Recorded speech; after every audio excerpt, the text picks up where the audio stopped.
Hello everyone, मेरा नाम है दीपक घोष और फिर से मैं आज आया हूँ आपके पास कुछ नया लेकर, कुछ बहुत ही प्रोडक्टिव लेकर। आज हम सीखेंगे कि जब भी हम टाइम की बात करते हैं, जैसे कि हम कहते हैं कि इस काम को करने में तो इतना ही टाइम लगता है, उस काम करने को में इतना ही टाइम लगता है, या उस काम को करने में इतना टाइम लगेगा, तो ऐसे सेंटेंसेस को हम कैसे बनाएं। देखिए, सुनने में ये बहुत ही ईजी लग रहा है कि अगर मैं ये कहूँ कि उसे कोई भी बात समझाने में मुझे सिर्फ 5 मिनट लगते हैं, या इतने पैसे जोड़ने में इतना समय लगता है, तो सुनने में लगता है कि ये बहुत ही आसान सेंटेंस है। But the main thing is that we need to understand कि ऐसे सेंटेंसेस को हम शुरू कैसे करें। इसको देखिए, मैं 2 पार्ट में बताऊंगा या 2 तरीके से समझाऊंगा। पहले वो सेंटेंसेस देखते हैं जो हम सबके लिए कॉमन कहते हैं, यानी कि हम उसमें किसी स्पेसिफिक पर्सन को एड्रेस नहीं करते हैं, उसके बारे में हम बात नहीं करते, हम उसको एक कलेक्टिव सभी लोगों के बारे में लेकर चलते हैं। जैसे सबसे पहले जब ऐसा कुछ होता है, जब हमारे पास कोई सब्जेक्ट नहीं होता, तो मैंने आपको बताया था शायद कि ऐसे सेंटेंसेस को हम इट से शुरू करते हैं। ठीक है, तो पहले देखते हैं क्या है। पहले हम वो देखेंगे कि जब हमें समय की बात करनी हो कि किसी चीज में इतना समय लगता है, लेकिन हम एक स्पेसिफिक पर्सन को टारगेट ना करके हम ओवरऑल सबकी बात करें, तो उसके लिए हम क्या स्ट्रक्चर यूज करेंगे ये देखते हैं। तो आज हम सीखेंगे टेक टाइम। टेक टाइम मतलब समय लगता है या वक्त लगता है। ये मैंने लिखा है rule based on simple present tense, यानी कि प्रेजेंट टेंस के बेस पे ये स्ट्रक्चर लिखा है। आप कैसे भी किसी भी टेंस में यूज कर सकते हैं, पर एक टेंस तो मुझे लिखना ही होगा। तो सेंटेंस को आप स्टार्ट करेंगे माय डियर इट से। इट से आप सेंटेंस को स्टार्ट करेंगे। कुछ भी अगर है तो आपको इट से स्टार्ट करेंगे। तो जैसे ये इंडेफिनिट टेंस है तो इट टेक्स लेगा, और टेक्स के बाद मैंने लिखा ब्रैकेट में गिवन टाइम, जो भी टाइम आप बोलना चाहें। जैसे आधा घंटा है तो हाफ एन आवर लिख दीजिए, 2 दिन है तो 2 डेज लिख दीजिए, वो है फिर 2 लगाइए, और एक्शन में बताइए कि कौन से काम में कितना समय लगता है। तो 2 के बाद वो हमें एक्शन बताएंगे, और फिर अगर ऑब्जेक्ट है तो ऑब्जेक्ट के बारे में बताएंगे। नेगेटिव की माय डियर बात करें तो ऑब्वियसली इट डज लेता है, तो डू का यहाँ पे कोई मतलब ही नहीं है, तो इट डज नॉट बताएंगे। फिर टेक के बाद टाइम ना लिख के मैंने लिखा है गिवन टाइम। जो भी अब हमें जो भी समय बोलना है उसको हम इंग्लिश में कन्वर्ट करके लिख देंगे, और फिर हम टू बताएंगे, और फिर हम वो एक्शन बताएंगे कि किस काम को करने में कितना वक्त लगता है। इंटरोगेटिव में लिख दीजिए, यहाँ पे इट डज था तो क्वेश्चन है तो डज इट हो जाएगा, जैसा कि हमें पता ही है।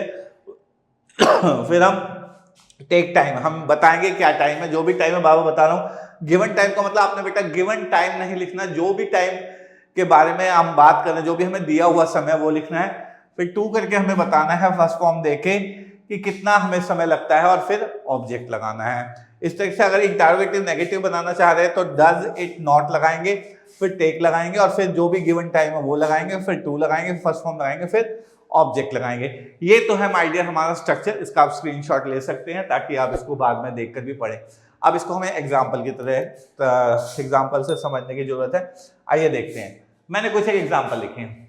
मैंने कहा कॉफी बनाने में आधा घंटा नहीं लगता है, तो किसको नहीं लगता ये मैंने नहीं बताया, मैं ओवरऑल बात कर रहा हूं भाई। कॉफी बनाने में आधा घंटा तो नहीं लगता, तो इसके लिए हम क्या करेंगे, इट डज नॉट, जैसे हमने बताया था नेगेटिव में इट डज नॉट टेक। अब यहां पर मैंने आधे घंटे को लिख दिया हाफ एन आवर, तो यही वो स्ट्रक्चर में माय डियर गिवन टाइम था।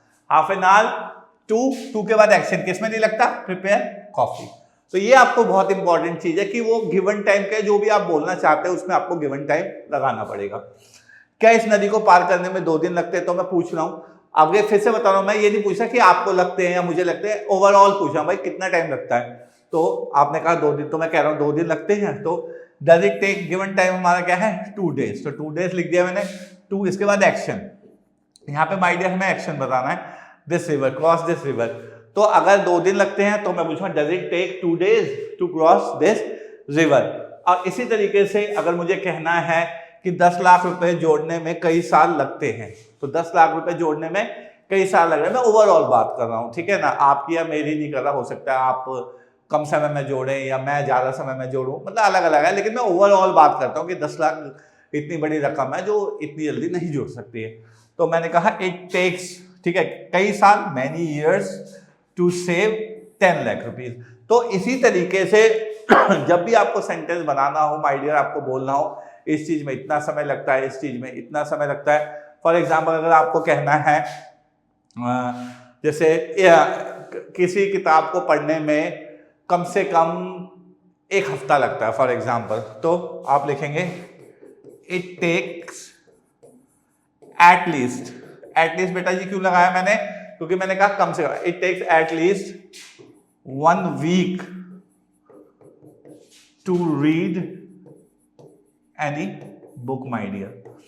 तो इस तरीके से आप जो है किसी भी सेंटेंस को बना सकते हैं। पर बार बार मैं कह रहा हूं ये किसी स्पेसिफिक पर्सन की बात नहीं हो रही है, ओवरऑल सबकी बात हो रही है। मतलब भाई कोई भी पढ़ता है तो उसे 1 हफ्ता तो लगता ही है एक किताब को पढ़ने में, ऐसा कहने वाले के अकॉर्डिंग है। अब आप मुझसे पूछेंगे सर ये तो आपने बता दिया, अगर हमें स्पेसिफिकली किसी इंसान के बारे में बताना हो कि भाई उसे ये काम करने में सिर्फ 5 मिनट लगते हैं, मुझे ये काम करने में सिर्फ 10 मिनट लगते हैं, तो ऐसे सेंटेंसेस को हम कैसे बनाएं इसको भी हम समझेंगे। आइए मैं आपको कुछ और एग्जाम्पल देता हूं। जैसे उससे पहले मैं एक चीज और बताना चाह रहा हूं कि इस सेंटेंस को आप टेंसेस बदल के भी आप कर सकते हैं। जैसे इस सफलता को पाने में कई साल लगे, यानी कि ये क्या टेंस आ गया माय डियर, पास्ट। तो कुछ नहीं करना है, टेक की आपको पास्ट फॉर्म ले लेनी है, ये आगे है पास्ट ऑफ टेक की फॉर्म, तो इट टुक, टेक का टुक आ गया many years to get this success. सब कुछ सेम रहेगा, बस टेक का आपको टुक कर लेना और कुछ इसमें चेंजेस नहीं करने। जैसे उसकी जगह लेने में कई साल लगेंगे, फिर से वही, तो लगेंगे तो विल टेक क्या हो गया आपका, फ्यूचर हो गया। It will take many years to replace him, to के बाद हम वो चीज लेंगे जिसमें हमें समय लगता है। तो इसी तरीके से आप इसको किसी भी टेंस में बदल सकते हैं। अगर मैं आपको और बताऊं, जैसे उसे हराने में मुझे सिर्फ 10 मिनट लगे, तो उसे हराने में सिर्फ मुझे 10 मिनट लगे। ठीक है, अगर मान लो मैंने ये बता दिया मुझे लगे हैं, तो स्ट्रक्चर चेंज हो जाएगा थोड़ा सा। अगर मान लो मैं मुझे को हटा देता और मैं कहता हूं उसे हराने में सिर्फ 10 मिनट लगे, तो पास्ट है, तो इट टुक ओनली 10 मिनट्स। आपको सर किसमें 10 मिनट, बात को आगे बढ़ाएंगे, टू डिफीट हिम। तो इस तरीके से माय डियर आप जो है सेंटेंस को बना सकते हैं। अब आ जाता हूं उसी क्वेश्चन के बारे में जो मैं खुद ही बता रहा था आपको, कि अगर मान लीजिए पर्सन अवेलेबल है तो हम क्या करें, बहुत आसान है उसको भी करना, कोई ज्यादा मुश्किल नहीं है। जैसे अगर मैं ये कहता हूं मुझे उस रेस को जीतने में 7 मिनट लगे, अब उसमें मैंने नहीं बताया था किसको लगे या लगते, इसमें मैंने बताया मुझे, तो आप सीधा डायरेक्टली आ जाओ, इट को हटा दो, इट को सब्जेक्ट से रिप्लेस कर दो माय डियर। सीधा बच्चे सब्जेक्ट ले आओ, किसको लगे, आई, तो पास्ट है ये टेंस, तो टेक का टुक कर दे, it took I took 7 minutes to win that race. किसको लगे, भाई मुझे लगे, पता है किसको लगे, मुझे लगे, तो इट को मैंने आई कर दिया। अब आप कहोगे सर ये तो कंफ्यूजिंग है, कभी आप इट बता रहे हो कभी आप आई बता रहे हो, तो आपको अगर इट वाला स्ट्रक्चर फॉलो कर रहा है तो उसका भी हमारे पास तरीका है। क्या तरीका है, आप वही रखिए, इट टुक, बस यहां पर आई था तो यहां पर मी लगा दीजिए, it took me, it took I नहीं आया, it took me 7 minutes to win that race. तो चाहे आप ये ऊपर वाला मान लीजिए या फिर नीचे वाला मान लीजिए, कोई भी आप यूज कर सकते हैं, दोनों में हम बात लगभग सेम ही कह रहे हैं, उसमें कोई फर्क नहीं है। बट अगर आप इससे ही सारे सेंटेंस बना सकते हैं तो आप ये वाला ऑप्शन ले लीजिए। अगर आप कहते हैं नहीं सर मैंने किया तो मैं अपने आप को सबसे पहले रखूंगा, तो आप आई से बना लीजिए। आइए कुछ और एग्जांपल देखते हैं। उसे खाना पकाने में 2 घंटे लगते हैं, भाई मुझे नहीं पता किसे कितने समय लगते हैं, पर उसे तो जी 2 घंटे लगते हैं।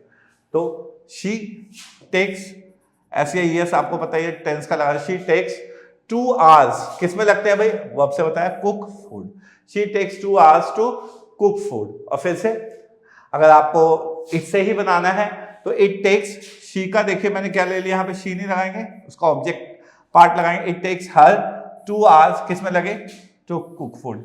तो इस तरीके से माय डियर अगर आपको किसी सेंटेंस में ये बताना है कि एक स्पेसिफिक पर्सन है, एक स्पेसिफिक इंसान है, वो इतना काम को इतने समय में करता है, तो आप या तो उससे ही सेंटेंस को स्टार्ट कर लीजिए या फिर ये कह दीजिए it took her, it took him, it took us, ऐसे भी करके जो है आप इस स्ट्रक्चर को बता सकते हैं। सो आई होप ये टेक टाइम का जो स्ट्रक्चर है, जो तरीका है मैंने आपको समझाया, वो आपको समझ आया होगा। और अगर कोई भी डाउट है, जैसे मान लीजिए कोई सेंटेंस आप बना रहे हैं, आप अटक रहे हैं, आपसे नहीं बन रहा है, तो don't forget to write that particular sentence in the comment box.